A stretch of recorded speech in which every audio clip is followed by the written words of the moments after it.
With the success of Ace Combat 04 Shattered Skies, it almost felt natural for Namco to create a sequel to the beloved classic, and that game was Ace Combat 5 The Unsung War. Now, initially, this game performed seemingly just as well as its predecessor, having the second highest Metacritic score and the third highest sales. However, in recent years it's become a lot more mixed. On the surface, it added a lot of new features and innovations that separate it from Ace Combat 04. That's good, because the last thing I want is a sequel that feels too similar to the last installment. The Unsung War also set the stage for creating a broader world and background for the Ace Combat franchise. As Santiago Cubera likes to say concerning the impact the game had, it planted the seeds of what Ace Combat would be and the identity it would take on in the future. While I personally believe that AC-04's story is the best the franchise has put out, it's undeniable AC-5 played a crucial role in shaping that franchise. The different factions you see throughout Strange Reel, in the 7th game with Otsia and Belka, as well as some elements like the Arkbird and the Space Bridge, all originated from this game. Yet, despite all that it delivered on, it's just kind of meh. Or, I don't know, maybe that's a bit of an exaggeration. Ace Combat 04 really set quite a bar for the franchise that perhaps gave me high expectations for the sequel. Yet, for every playthrough that I endure with this game, there's just something that doesn't quite sit well for me, almost as if the charm of its predecessor has been replaced with something that's more confined and wooden. Now, it's true that I have reviewed this game before, but let's face it, that review was kind of... Seriousness, though, Ace Combat 5 has been a very contentious installment in the Ace Combat franchise, and it is one where I have constantly changed my opinion of. So now, with much improved presentation and 6 years of video editing on my belt, I hope to give a more definitive Ace Combat 5 review. So, without further ado, let's dive into the painfully okay Ace Combat 5 and see why it ultimately doesn't stick the landing. So the story this time around centers around a pilot instead of a bystander civilian. Essentially, it begins with the War Dog Squadron, led by Captain Bartlett, investigating very unusual activity concerning fighters from Yuknabania. Eventually, this escalates into Nation of Yuknabania launching a Pearl Harbor-style attack on the Sand Island base, the Osean Air Force Center of Operations. This causes a war to break out between Osea and Yuknabania, with the goings-on of the conflict being narrated primarily by the journalist Jeanette. Eventually, a third party in the form of the nation of Belka rears its ugly head, and it's revealed that they were the ones trying to pit the two countries against one another. Waking up to this revelation, the two nations decide to stop fighting and work together to defeat the true threat before them. As you can already tell, there are a lot of differences between the plot of Ace Combat 4 and 5. For one, the pilots have become fully fledged characters instead of random NPCs. In Ace Combat 04, the only fighters that had any semblance of humanity was Yellow 13 and Yellow 4. The simplicity gave that game its own depth, but having the pilots have their own personality in Ace Combat 5 made me care a lot more about the missions that I performed. For instance, when Chopper died in Journey Home, I actually felt like I needed to take down the enemy planes that were in front of me. I felt like if I failed the mission, I would have let my wingman Chopper down, and as annoying as he was still a pilot that I spent a lot of time with, so him being shot down actually caused me to become emotional. Of course, a similar occurrence was when Yellow 4 died in a Stonehenge attack, and while that was very impactful in its own way, it didn't have the same effect because Yellow 4 wasn't a character we fought battles with side by side like Chopper. We only knew her from the narrator's perspective, who was at more of a distance from the war we fought in. This brings me to the other point that I really enjoyed about this game's story, and that was how the different presentation helped with its immersion. Now, AC4's simpler hand-drawn cutscenes managed to create a down-to-earth, grounded atmosphere in order to demonstrate how the civilian life contrasted with the war the pilots fought in. However, listening to the narrator's sleepy voice was somewhat off-putting. Yellow Squadron's pilot turnover ran high. The skilled ones went in to shore up other units while rookies with little airtime transferred in. AC5, on the other hand, makes use of a full voice cast with full motion cutscenes, and while there's still a lot of narration to be had, Matthew Mercer as Albert Jeanette and Karen Strassman as Kei Nagase have better delivery compared to the narrator in AC4.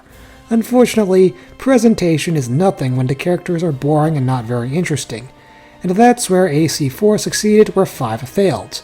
Yeah, so a lot of these characters are pretty paper thin. The thing that pains me the most is that a lot of them have potential to be intriguing characters, but for whatever reason, the game holds itself back. For Kei Nagase, there are multiple ways they could have built up her character, but they just don't, which left her as kind of a bland caricature. She carries around a children's book that her grandmother used to read to her called A Blue Dove for the Princess, and tries to write down every single line on a notebook as it's implied that she's trying to keep that childhood memory alive.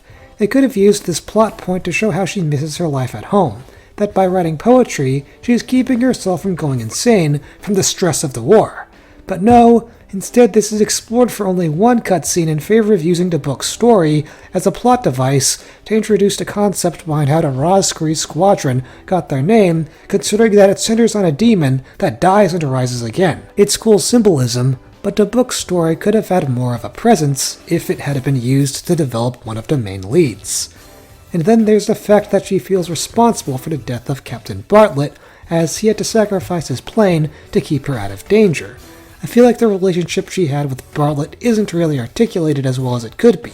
There could have been some scenes in the beginning in which we get to see Bartlett training Nagase.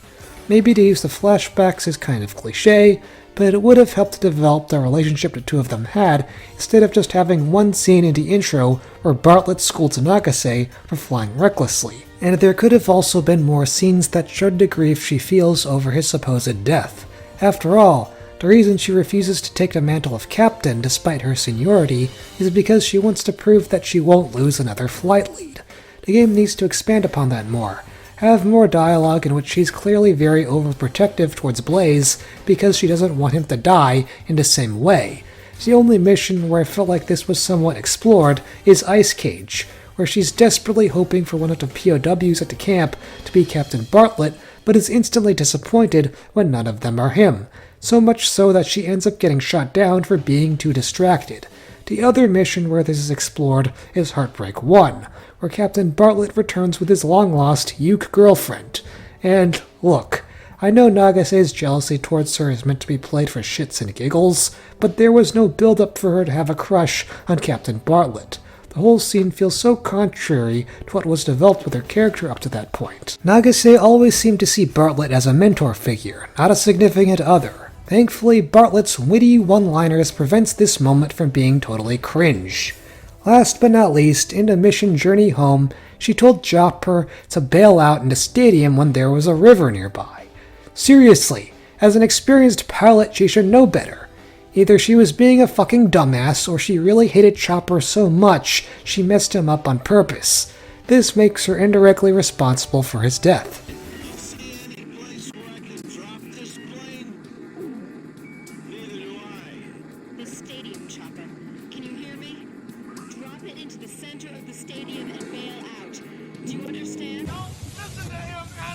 Speaking of which, let's talk about his character. If Nagase is the coworker that you only talk to in the office, Chopper is the coworker you want to go out and buy drinks with. This guy constantly loves to crack jokes and ruin the seriousness of any moment.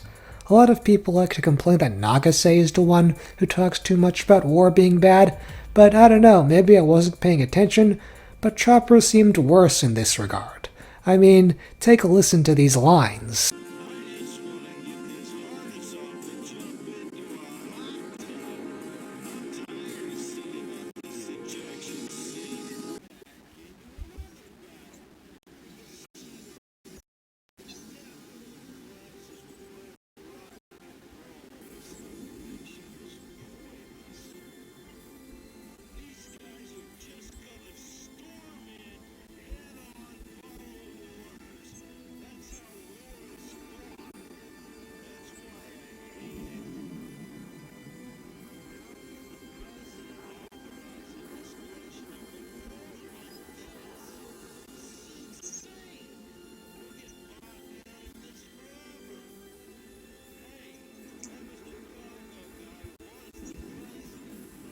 And he's not wrong, especially in the last example.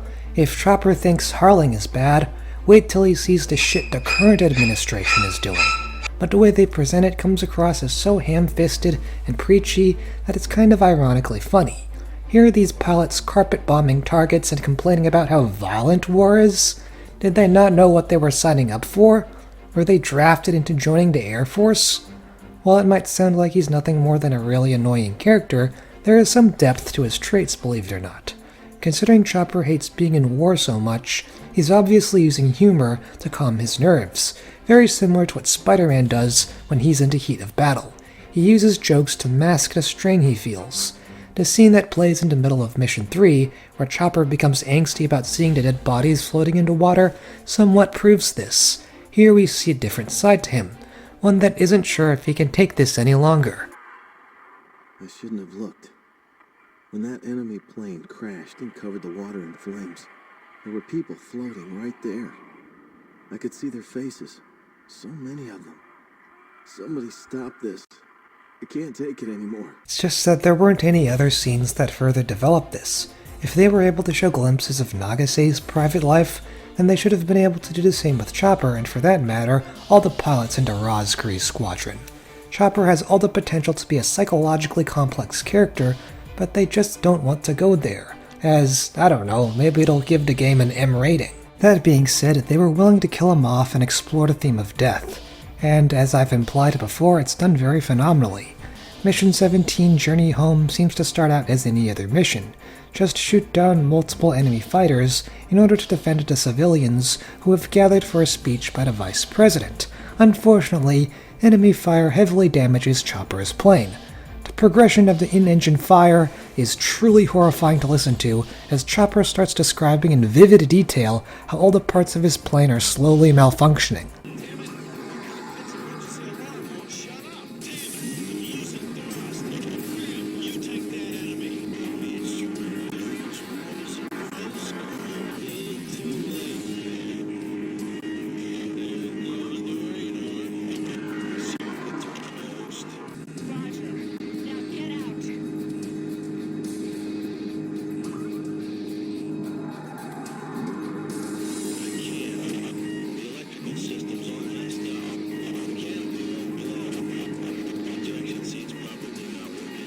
Finally, he gives way to death as he crash lands in the middle of the stadium.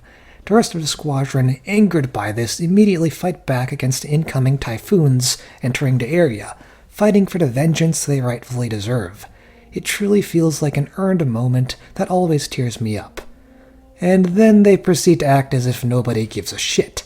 The following scene after that is just Pops and Jeanette inspecting a ruined X-2 Wyvern and worrying that Belka may have infiltrated the Osean military, and Chopper is only mentioned for a handful of scenes.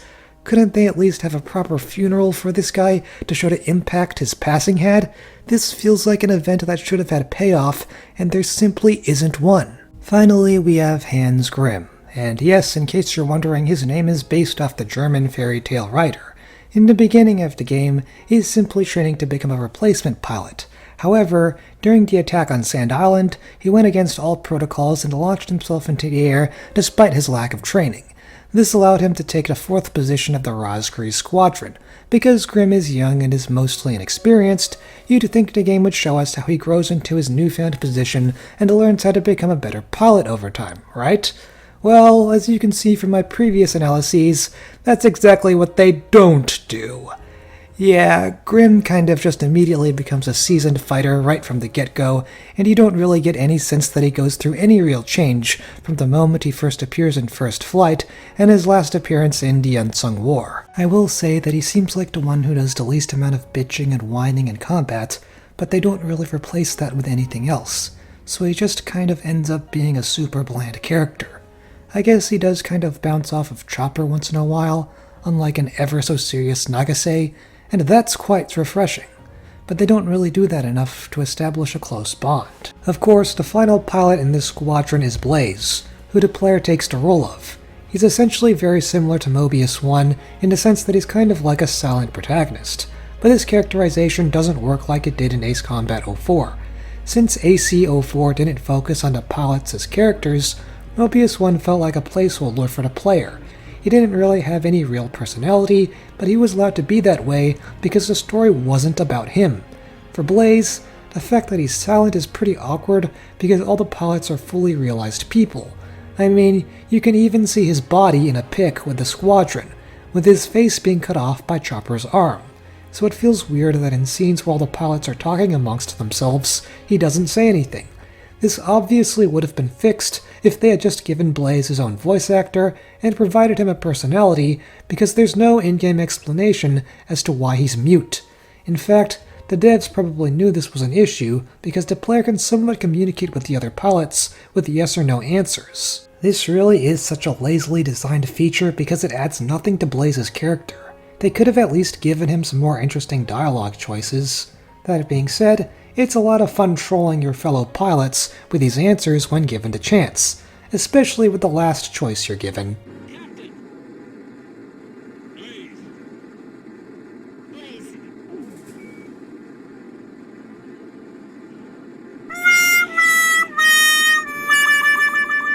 The other non-pilot characters are slightly better. Pops is interesting if only because his origin is shrouded in mystery. The only thing that this game explains is that he was a Belkan that defected from his home country because they ordered him to nuke it, which makes him a target of the Grey Men, which were a group of Belkan nationalists. I haven't played Ace Combat Zero, but I hear that goes into more detail regarding his past. He feels like a relatively minor character in the beginning, until the plot starts to shake up where the War Dog Squadron are driven off Sand Island, and that's when he becomes the main leader for them. He's kind of like one of those guys that you initially wouldn't think much of, but getting to know him will reveal all sorts of unexpected details about him. Captain Hamilton is just a mustache-twirling villain. Even though he starts out on the side of Osea, it's so obvious he's evil. He comes across as too much of a douchebag, and he's always pissed off. I mean, you can say the same thing about the base commander Peralt, and he's not really evil, just a fat ass who's easily deceived. But come on! They could have at least tried to make Hamilton's true colors more subtle. They should have made him a bit of a nicer, kinder person. Then the audience wouldn't have speculated that he was a villain at all. Maybe in one sense that should have made him resemble that of Captain Bartlett, who is a far more gung-ho, chummier individual. I always thought it was kind of interesting how he describes himself as being really shy. This is a guy who's not afraid to go full speed through a tunnel and to charge headfirst through a barrage of enemies when being escorted with nothing more than a car. I'm quite serious.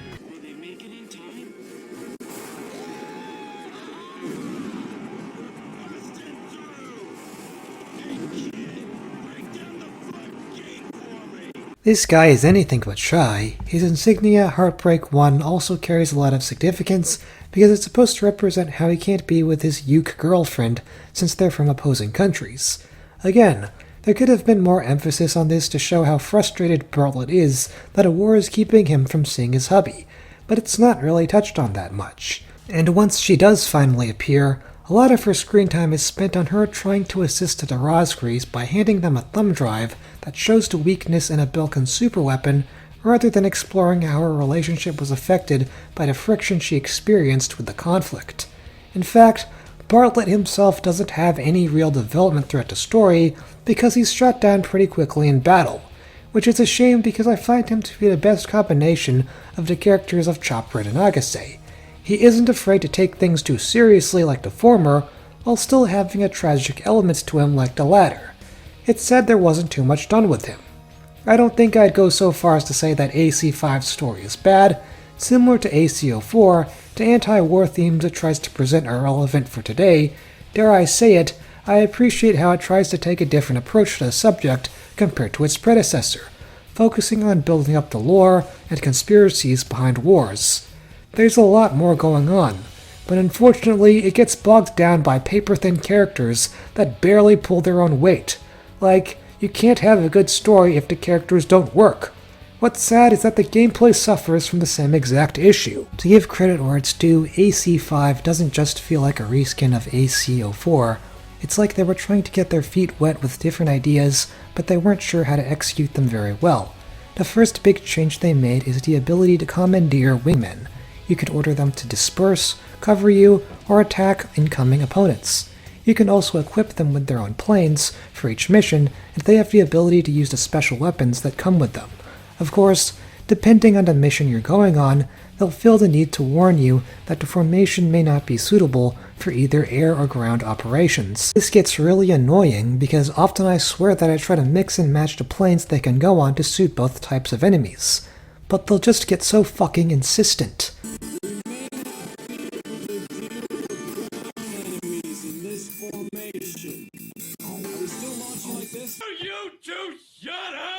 The AI is also rather finicky too. While there are indicators that show which targets they're homing in on, they rarely ever kill it. Rather, they kind of just rough it up a little by shooting just one missile, and even when you permit them to use special weapons, it's pretty rare that they use them.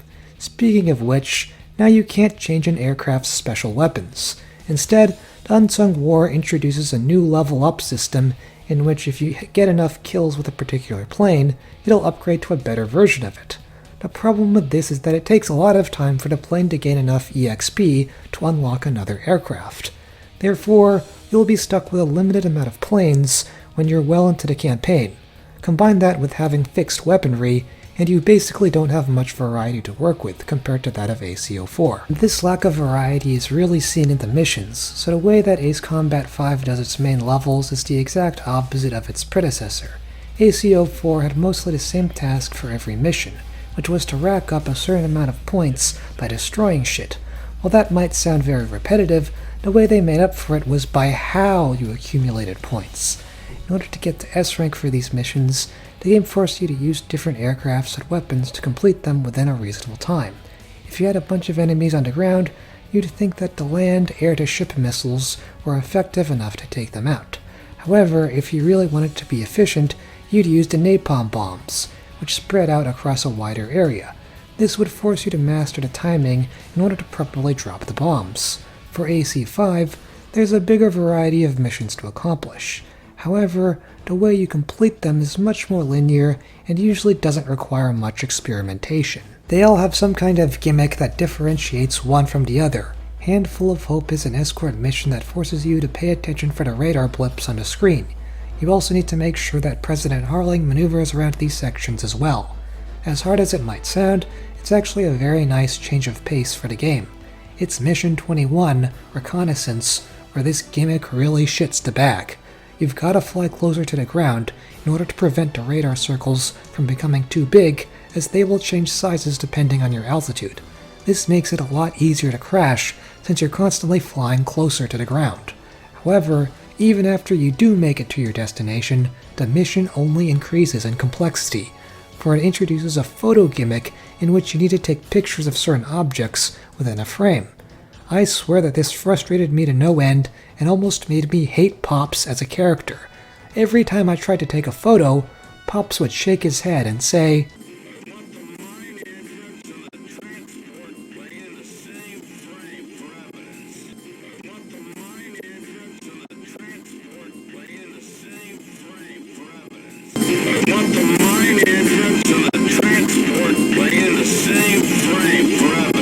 and if you fail this section of the game, well, it's back to the beginning with you, and that is one hell of a long-ass flight back to that point.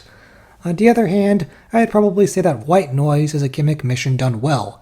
Since Nagase crash-landed while being too distracted thinking about Bartlett, it's up to us to save her. Basically, all you have to do is pay attention to the pitch of the distress signal to figure out where she is. If the pitch is high, that means you're on the right track, whereas if it's low, then you need to course correct. It's a pretty unique system that doesn't overstay its welcome, as, unlike the radar missions, this is the only time you'll ever have to do something like this. What is rather troubling is that, despite the unique ideas, all these gimmick missions consist of nothing more than go over there, do this, and shoot that. And it never expands beyond that. Even some of the missions that are decent in cool in concept have something holding them back. Mission 23 has you perform a dogfight against a Belkan squadron Ofnir in the middle of a trench. It sounds really neat until you realize that the Ofnir pilots all follow a fixed path, so all you have to do is follow them until they're within gun range to shoot them down. It's actually more of a chase than an actual dogfight. The missions where you fight the submarines Skin Faxi and Shrimp Faxi have a similar problem. On the surface, it might seem like they have the same threat level as Stonehenge, being a super weapon that can devastate anything in its path, but the difference is that Stonehenge often required some skill to evade. Whenever it attacked, you were forced to descend to 2,000 feet. Sometimes, the game has you navigating a trench. Other times, it would attack in the middle of a base raid, which would bring an unexpected obstacle that would make the mission more interesting. For the submarines in AC5, the game has you fly above 5,000 feet. There usually aren't any interesting obstacles when you're that high up in the air, and it kind of makes these boss fights really easy. The other series-long tradition this game tries to do but fails at completely is the tunnel run. The second to last mission, Aces, is very long from the start, and this only gets worse as soon as you enter the tunnel. This run is a lot more involved compared to that of Megalith, because you actually have to do some maneuvering to get to the different openings. Not to mention that there's an enemy aircraft, Captain Hamilton, pursuing you from behind, so you have to go fast while navigating the tight space.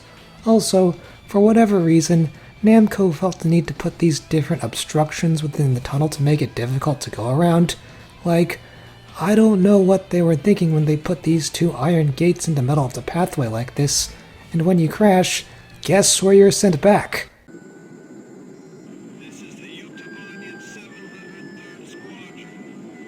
We heard the President's speech. We'll fight with you. Yep. Initially I found this to be a very emotional scene as the Ukes and Oceans came together while singing the song The Journey Home. But when you constantly die at the same part over and over again, the bad singing starts to become really noticeable, especially from the AWACS. Thankfully, the music isn't as bad as these pilots' oratory skills. Keiki Kobayashi wrote a masterful score that takes inspiration from its predecessor. Of course, First Flight was used in the 2021 Summer Olympics, and everyone knows how much of a classic that one was, but I feel like a lot of the other songs don't get the recognition they deserve. Mission 19, Final Option, starts out with a melody that is similar to Lifeline from ACO4, which is very fitting considering they both start out with the player flying over an empty ocean.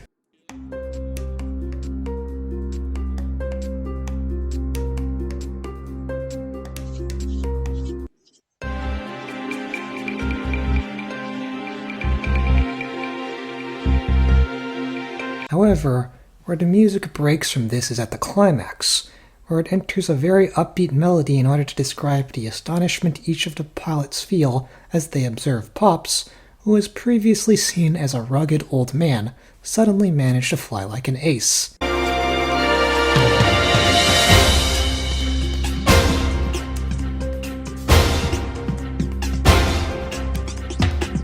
Similarly, the Skinfaxi and Hrumfaxi tracks take a lot of inspiration from Stonehenge, as they're both superweapons from the enemy region. Therefore, it uses a more percussion-heavy track, but perhaps in an attempt to better describe the intensity, the former will add some heavy metal elements that gives the song its own identity.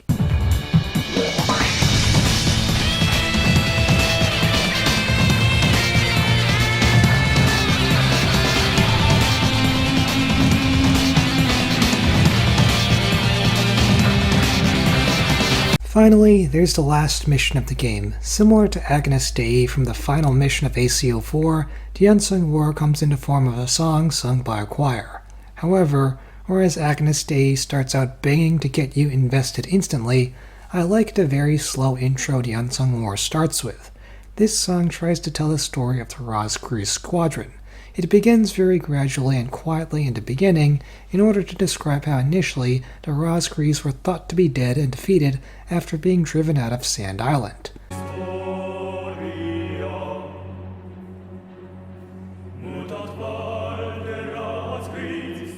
Although, it later climaxes to something more triumphant and dramatic in order to show how they rose up to fight again.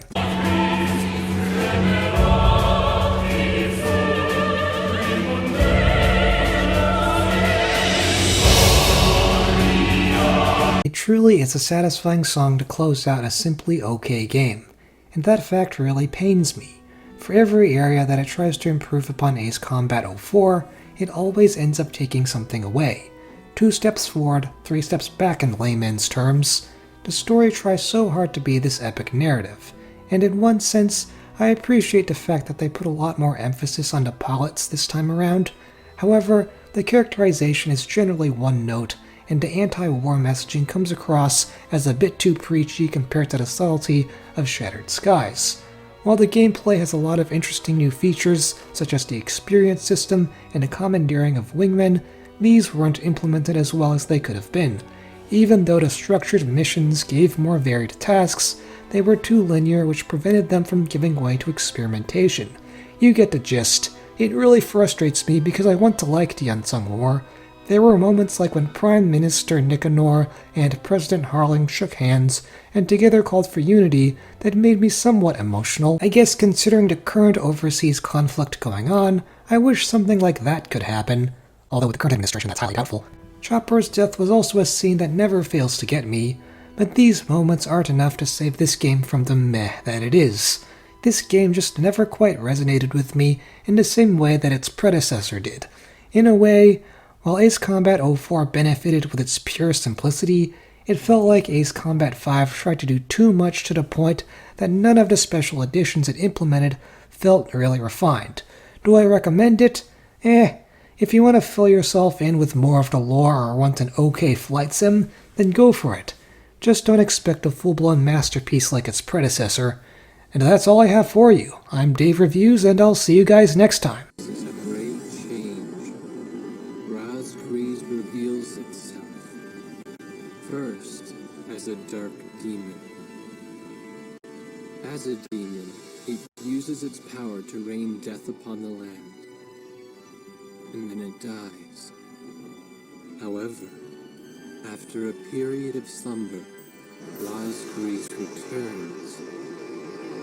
This time, as a great hero.